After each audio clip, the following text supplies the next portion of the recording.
Pang-apat, lagi ninyong gawing panangga ang pananampalataya na siyang pumapapatay sa lahat ng nagliliyab na palaso. Oh.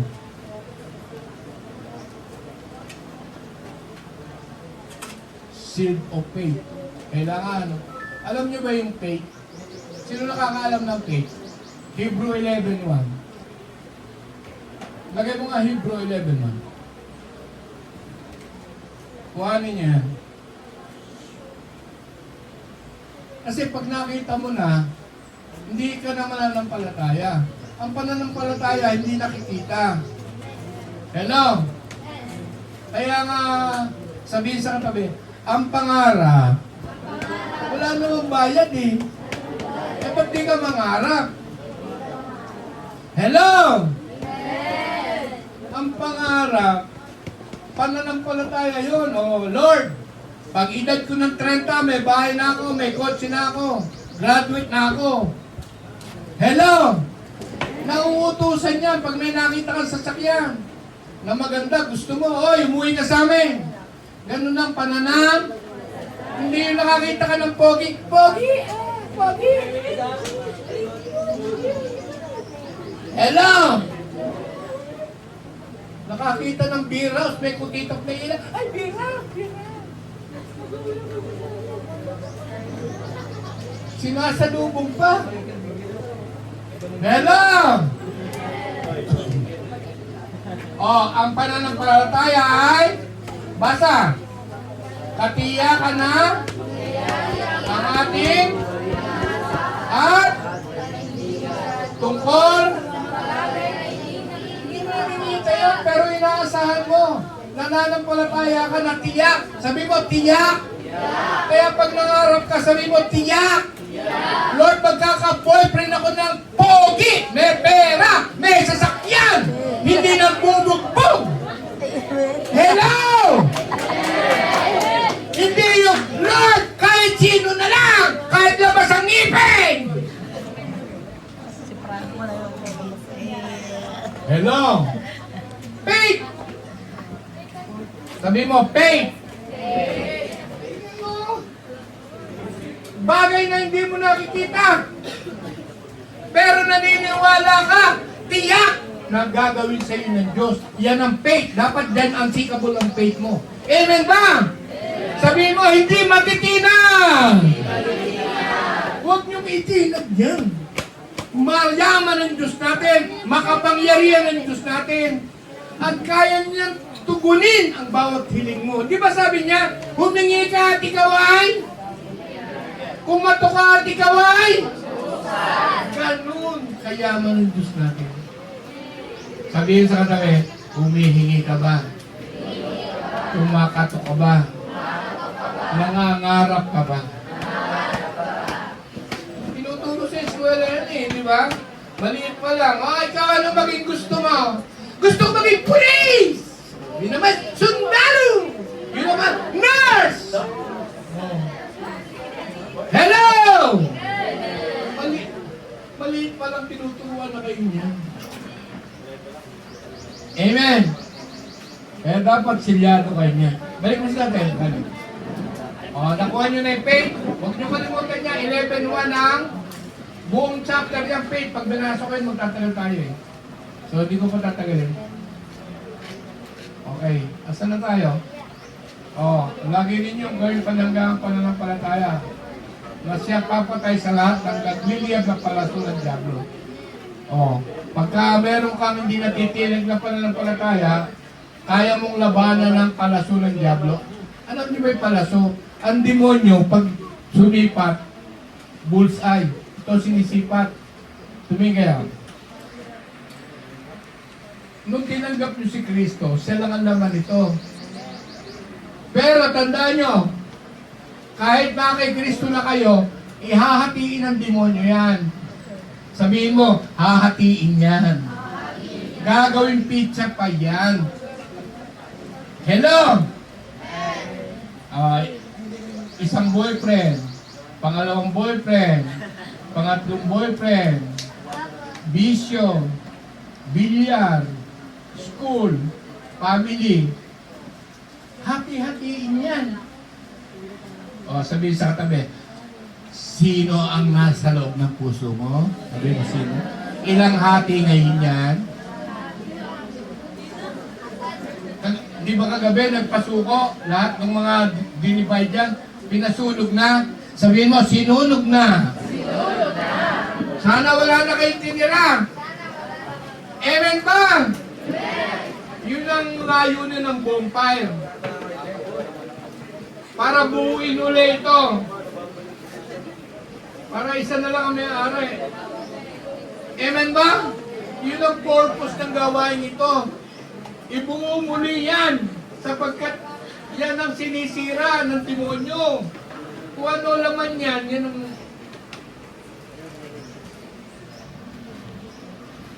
Kaya magulo ang family, tama niyan. Hati-hati puso. Makakita ba kayo magkapit-bahay, nag-aaway? Kinukot-kot yung bakod nyo?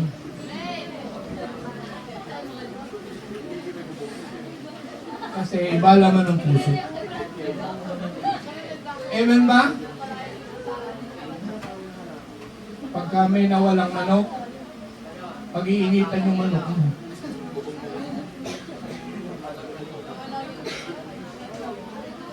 Amen? So, sabihin mo, full armor. Suot na yan. Mamaya mag-pray tayo dyan. Napaka-sensitive ng palaso.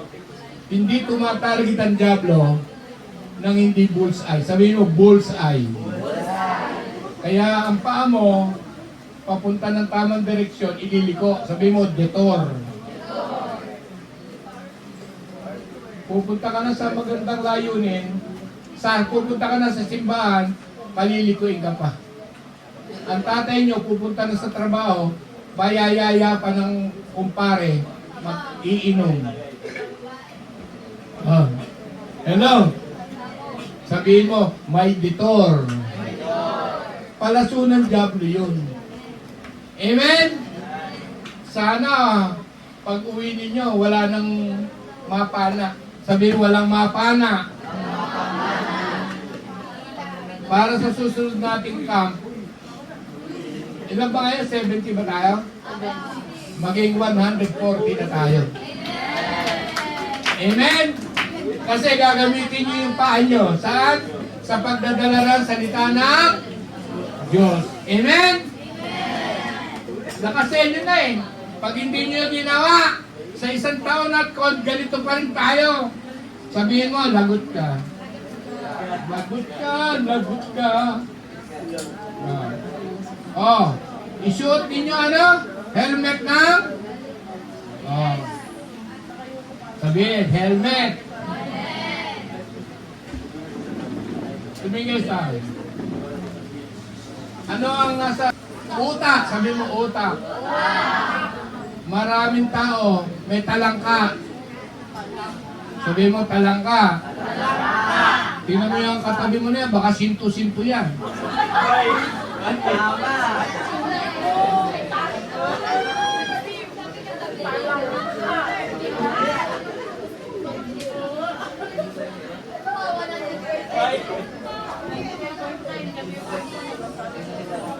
Sabihin mo, dapat naka-sealed. Kailangan nyo ipabalot ito sa Diyos. Maselan ng utak. Maselan. Lahat ng nandito maselan. Sabi mo, maselan. Maselan. Pag ito nabasa, lalabas yung utak. Tingnan mo yung katabi mo, may utak kaya yan? Tingnan mo, may utak kaya?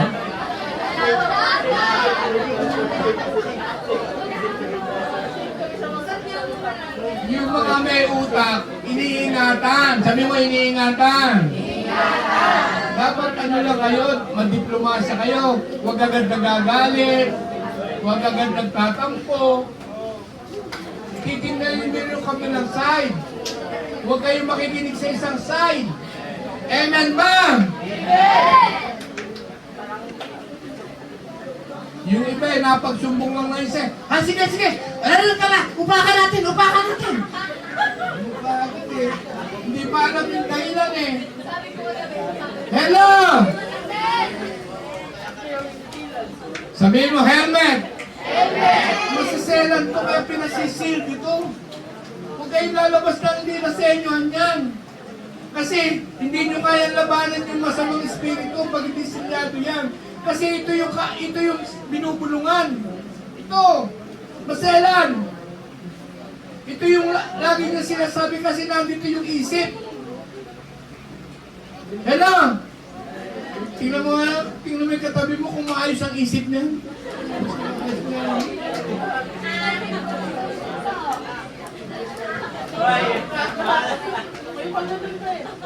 Hello?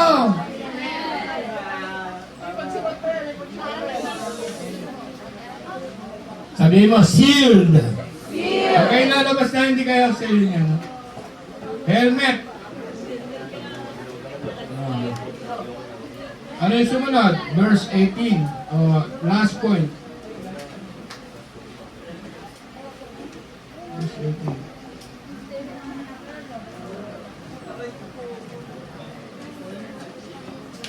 Sword of the Spirit. Power of prayer. Verse 18, 20. Point 4, power of prayer. So, ibig sabihin, nag-send yun na kayo nung lahat, mula pa hanggang ulo, pero hindi pa sapat yun. Kailangan pa natin ng ano? Lakasan sa panalangin. Ano sabi dyan? Ano sabi? Basa. Manalangin. Stop. Sabihin sa lahat ng pagkakataon. Hindi lang sa pagkain. Pag-gising mo, manalangin ka. Pag-aalis ka, manalangin ka. Pagpapasok ka, manalangin ka. Pag kukuha ka ng exam, manalangin ka. Pagsasakay ka ng jeep, manalangin ka. Hello? Kukover mo lagi yung mula ulo hanggang paa. Tulungan mo ng prayer. Kasi dapat nakaselyo kayo. Dahil pag hindi kayo nakaselyo, may demonyong masamang espiritu na naninila, naghahanap ng masisila. Parang liyong itong ano? Maatungan. Sisirain ka. Tingnan mo yung katabi mo, napaka-pogi niyan. Napaka-ganda niyan. Napaka-pogi niya, no? Sabihin mo, lakas mo, delikado ka. Napakaganda niya, no?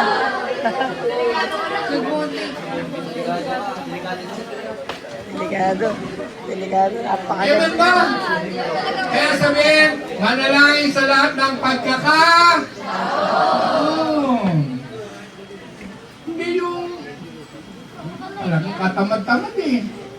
Ano ba yung panalangin? Ano ba sa Tagalog yung prayer? Pakikipag-usap sa... di ba ito ka kukuha ng lakas? Totoo ka tatawa. Huwag kang pababayaan yun. Huwag niyong pabayaan yung kayo, mga kabataan kayo. Dangerous ang inyong buhay. At tumingin kayo, ang buhay natin ay journey, paglalakbay. Ang nabubuhay ngayon tayo sa present. At ang tinatakbo ng buhay natin ay yung future. Hindi mo alam ang mangyayari bukas. Amen ba? Hindi mo alam kung mamamatay ka na, hindi mo alam kung makakagraduate ka, hindi mo alam kung magtatagumpay ka, kaya kailangan mong manalangin sa lahat ng pagkakataon para maproteksyonan yung future, yung kinabukasan. Amen ba? Amen! Kaya lagi mo pag-pray, Lord, dinadalangin ko po yung kinabukasan namin, buong pamilya ko, nanay ko, tatay ko, kapatid ko. Huwag niyo kakaligtaan. Lagi mo po silang ingatan, alisin mo po sila sa kahirapan. Awareness. Amen. Hindi yung, tingnan nyo, yung mga kamag-anak nyo, pag lumabas ng bahay, nasa gasaan. Bakit? Hindi mo man lang pinalangin. Nabundol. Yung iba nahulog sa istribo, patay. Yung iba natumba lang sa kubeta, patay. Bakit? Hindi mo hiningi sa Diyos ng proteksyon. Ano na yung mga lolo nyo, lola nyo, matatandaan nyo. Dapat isama nyo sa prayer. Hello!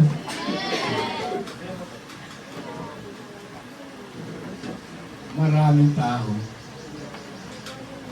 walang lakas na mula sa Diyos. Huwag kayong lalabas dito na wala yung lakas na yun. Tandaan niya. Manalangin kayo sa lahat ng pagkakataon. Humiling at sumama sa patnubay ng Espiritu. Ano ang nagbibigay ng lakas? Power? Sabi mo, power! Spirit. Ang Espiritu, lakas, kapangyarihan. Tumingin kayo. Kagabi, nakita niyo yung boom pipe. Di ba natumba si Pastor Ario? Ibig sabihin yung power ng Spirit yun. Kita mo nang bumangon, parang tigyaw! Ganon. Power. Sabihin mo sa kata mo, pag may power ka, hindi power sa kilikili, ha? Ibig sabihin, pag nananalangin ka, bibigyan ka ng power. Anong power yon? Si Kristo, pag nanalangin sa Lucas 11:1, mananalangin sa bundok, pag lumabas, bulag nakakakita, pilay nakakalakad, patay nabubuhay. Sabihin mo sa katabi mo, ikaw din, kaya mo yun. Actually, hindi patay sa kabaong ito. Ang mga patay, yung mga hindi nakakilala sa Diyos, ang tingin ng Diyos diyan patay kasi hindi naligtas, kaya patay. Ibig sabihin, pag nasyeran mo yon, may power ka para mabahagi na mo salita yun, mabubuhay yung babalik sa Diyos. Sabihin mo, kaya mo yun. Basta lagi kang manalangin para maging handa ka, magkaroon ka ng patnubay ng Espiritu. Pag wala, kikilos ka sa Diyos at walang Espiritu, walang mangyayari. Amen ba? Walang power. At tandaan nyo, pag may lakas kayo nagmula sa Espiritu, ang mga may sakit nyo kamag-anak, pag pinatungan mo ng kamay na ganyan, kahit anong sakit, gagaling. Bakit? Di ba pangako niya, Isaiah 53:4, sa aking mga lapay, lahat kayo ay ano? May power ka. Amen! Amen! Patungan mo yung ng sikreto yung magulang mo na mabisyo. Lord, dinadalahin ko po yung tatay ko. Samahan niyo po ako ng kapangyarihan ng Espiritu na sana po'y magbago, maging matuwid, at mahalin niya lang ang nanay ko at kami mga anak niya. Subukan niyo. Subukan niyo. May power kayo. Amen ba? Lord, yung mga kamag-anak ko, pinapanalangin ko, maligtas po sila. Araw-araw gawin niyo parang pinagbubuntis. Hindi nila naririnig pero pinapanalangin niyo. Kasi bawat pagtaas mo ng kamay, may kapangyarihan mula saan? Spirit! Yun. Tumigil. Yung mga bata na yan, yung mga bata na makita namin. Sabi ko doon sa mga youth namin, turuan yung tumugtog, turuan yung kumanta. Alam niyo ba? Kaya lang sila natuto dahil dyan. Sumama ang alin? Spirit doon sa mga nagturo. Amen! Amen!